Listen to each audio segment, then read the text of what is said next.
If you don't have the app installed and you're at the controller, follow these steps. To manually run the Luxor controller, use manual mode to turn on and adjust lights outside of the set programs. From the home screen, use the scroll wheel to navigate to the manual screen. Select a theme or group number. If using a group with ZDC fixtures, set the color, then intensity. Choose the duration for the group or theme to run. Use the scroll wheel to select the Start button.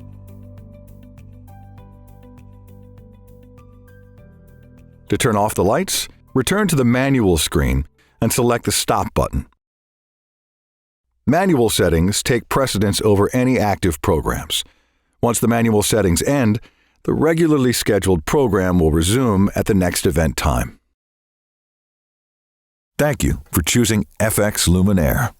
For more information, go to fxl.com.